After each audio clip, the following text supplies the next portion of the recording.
better Iran with great potential. It's a country with great potential. There's much better future for Iran. It's now beginning. It's going to be, I think, a great future. And the United States will ensure that whoever leads the country next, Iran will not threaten America or its neighbors, Israel, anybody. There you have the president speaking, President Trump talking about the efforts in Iran. And yes, what you're talking about, what the president is talking about there is the change of the government in Iran, which is also known as regime change.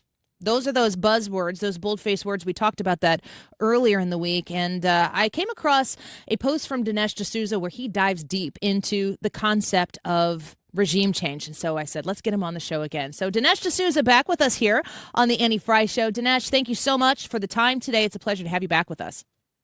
Annie, always a pleasure. Nice to join you. Well, I think that words, I think the purpose of politics is to boil everything down so you get an emotional response with poll-tested words. Policy is mundane and layered and contextual, and regime change is one of those buzzwords. So if you are looking at a country like Iran that may seek to destroy the United States of America, of course, our allies in Israel, which would bring us into a war, that might mean that the government that's making those decisions needs to change. There's a difference between wanting to react to that and just pointing at a foreign country that's not treating its people well and sending American troops and resources into that country to say, we're going to make a change over here, right? Exactly. There are many authoritarian, despotic rulers around the world, and we stay out of it for the most part. So there's no reason to intervene on behalf of regime change unless the country you're dealing with poses a threat to you. Now, with the Iranians, they couldn't be more clear about it. Debt to America is sort of like their charter slogan, and they've been at it for 50 years. Their whole regime is based on it. And in fact, a good deal of their antagonism to Israel is derived from their antagonism to America. They see Israel as kind of the satanic apostle that America has planted in that part of the world. Now, we got to remember with Iran that there was a regime change in 1979, which Jimmy Carter helped to bring about. He didn't cause it, but he helped it. He was an enabler. So he pulled the Persian rug out from the Shah, and that's how we got Khomeini. That's what gave radical Islam control of its first major state. And so any kind of regime change that would occur now would be, in a sense, an undoing of that earlier regime change. It's restoring the way Iran used to be prior to the Iranian Revolution. So these are ideas well worth keeping in mind when we think of a slogan like regime change. We're speaking with Dinesh D'Souza. He's an author, filmmaker, host of the Dinesh D'Souza podcast. You can follow him at dineshdd'souza.substack.com. I was having an exchange with a friend of mine who sits on the other side of the aisle, and he made a kind of a snide comment about the no new wars president. And I said to him, I think it's debatable whether this is a new war or a very long old war. How is what we're doing in Iran different than what we might have seen recently, previous administrations, their actions overseas? It's worth comparing Iran to the United States' involvement in Iraq and Afghanistan. A lot of the young people in particular who are hostile to this Iran expedition are sort of deriving the lessons of Iraq and Afghanistan and saying, look, we don't want to get into that situation. But let's look at that situation for a moment. In the case of Afghanistan, the United States was completely right to go over there and eject the Taliban from office, because the Taliban had been the sort of staging ground for 9/11. They were actively involved. They brought all the terrorists over there. They gave them access to the monkey bars. That's where they trained for the whole operation. So the regime change completely justified. Now, the problem was with the aftermath, which was the sort of 20-year management of Afghanistan. We took on all these responsibilities we needn't have taken on. And the same is true with Iraq. Look, obviously there was misinformation regarding the weapons of mass destruction. But again, the regime change itself wasn't bad. The United States could have gotten rid of Saddam Hussein, installed some rival despot in his place who was pro-American, and that would be the end of the story. But instead, again, with Condoleezza Rice, with Colin Powell, this idea that, if you break it, you got to own it. We became the nannies of Afghanistan and Iran. That was the mistake right there. And so I think Trump has learned those lessons. In fact, he quite clearly campaigned on not doing the same thing all over again. His idea of regime change, I think, is much more surgical. It's much more an expedition that you do from the air. You keep your casualties down to an absolute minimum, and then you get out.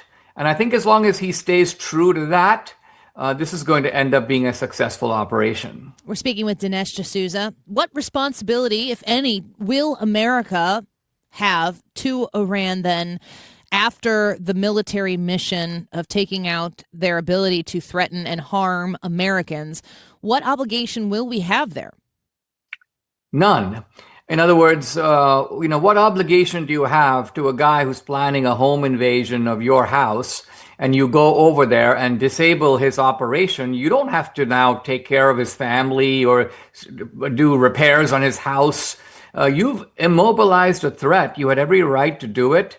Now, the good news, I think, in Iran, and this is also true of Venezuela, by the way, is that these are countries that have had a history of constitutional government. They have their old civilizations. They were prosperous once. They can be prosperous again. I don't have any doubt that the Iranians can run their own country.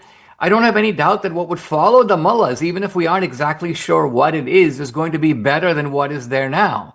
So using these kinds of practical calculus, you realize that you don't have to try to figure out the path all the way forward. You just have to figure out the next step and then let things take their course. Dinesh D'Souza is speaking with us. He's the host of the Dinesh D'Souza podcast. You can follow him on X at Dinesh D'Souza. There's always a lot to be made in the way we talk about what's going on, specifically in war. Of course, there's a lot of heightened emotions, and there's a lot of people looking to comment on that. And I even heard on, I think it was CNN. I don't have the clip in front of me right now, but we had multiple attacks yesterday that have very questionable motivations. And what I'm hearing on the leftist-driven media is, we can't just jump to the idea that this might be an Islamic-inspired terrorist event. There's a lot of dissension on the right with the conservative influencer culture right now, that a lot of people who are very anti-Israel, anti-Jewish. So before we jump to any conclusions, we need to really suss this out, see what the evidence bears out. And I wanted to give you an opportunity to comment right now on where the conservative influencer sphere is riding on this particular issue with war in Iran. Well, it is true that there is an influential band on the right that is not only anti-Israel, anti-Jewish. It sort of started out that way, and now it has become, I think, rather dismayingly pro-Mullah and pro-Sharia and pro-Islamic in a way that I didn't quite anticipate. I suppose it makes a certain type of sense. If Israel is the root of all evil, then the guys who are fighting against Israel, including countries like Qatar and Iran, basically become more benign by comparison. But I don't think this reflects the mainstream of MAGA or the mainstream of the Republican Party. These are isolated figures, and each of them seems to have their own peculiar motivation or fetish. Now, I don't think that it's fair to blame those guys for these Islamic militants who are firebombing outside the Gracie Mansion in New York or attacking a Jewish synagogue. These appear to be Islamic radicals of a familiar stripe that are motivated very much by radical Islam itself. In fact, they're motivated by their own understanding of the Quran. So this attempt by the left to sort of say, hey, listen, we've got this kind of dissension on the right, and so maybe that is the soil out of which these things are coming from. No, that's actually not true. Yeah, I would agree with that as well. We're speaking with Dinesh D'Souza.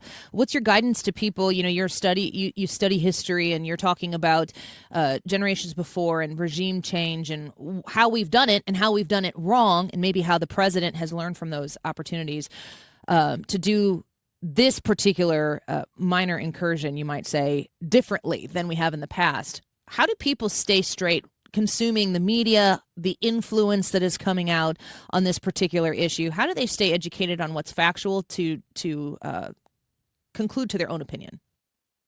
Well, The Bush doctrine took the neoconservatism of Reagan and took it to a sort of absurd extreme. Under Reagan, we had a lot of regime change, by the way.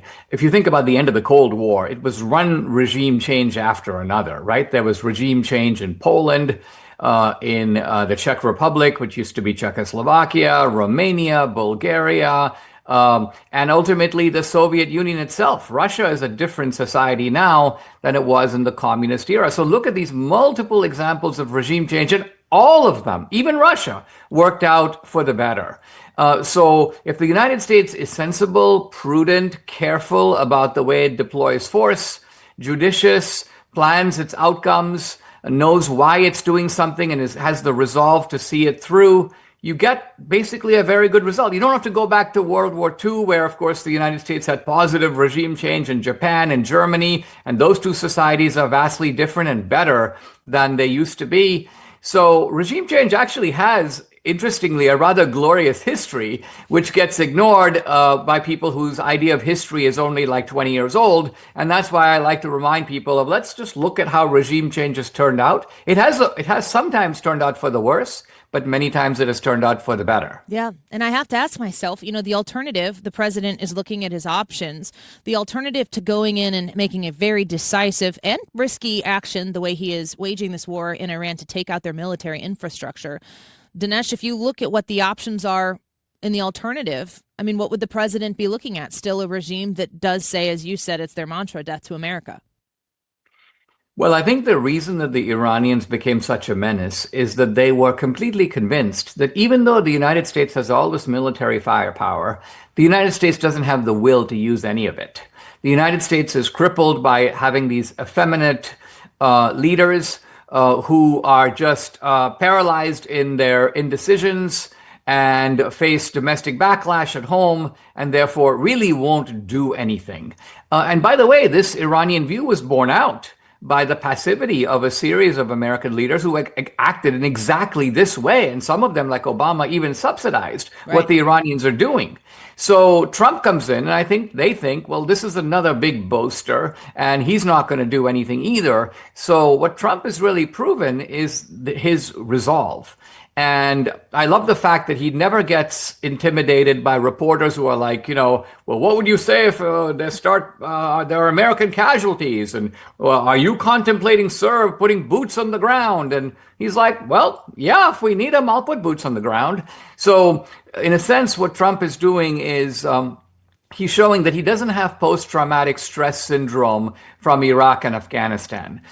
He has picked up the lessons from those ill-advised operations, but he nevertheless has this presidential resolve, which I think is very impressive to see. Because some of his own MAGA supporters essentially have now taken the view that America should not really have a foreign policy. What we should do is just turn inward and pay attention to things like fixing the roads and paying attention to egg prices and gas prices. And yes, the president has to do that, but a major job of the president, which, by the way, falls on his shoulders, it doesn't even fall on the shoulders of Congress or the courts, is to be the commander-in-chief of the armed forces. And I think Trump is taking that responsibility seriously. Yes, it appears as though Iran made a serious miscalculation in President Trump's resolve. Dinesh D'Souza, we're grateful to have you on the show with us today. We look forward to having you back again soon. Thank you. Annie, always a pleasure. Take care. Bye-bye.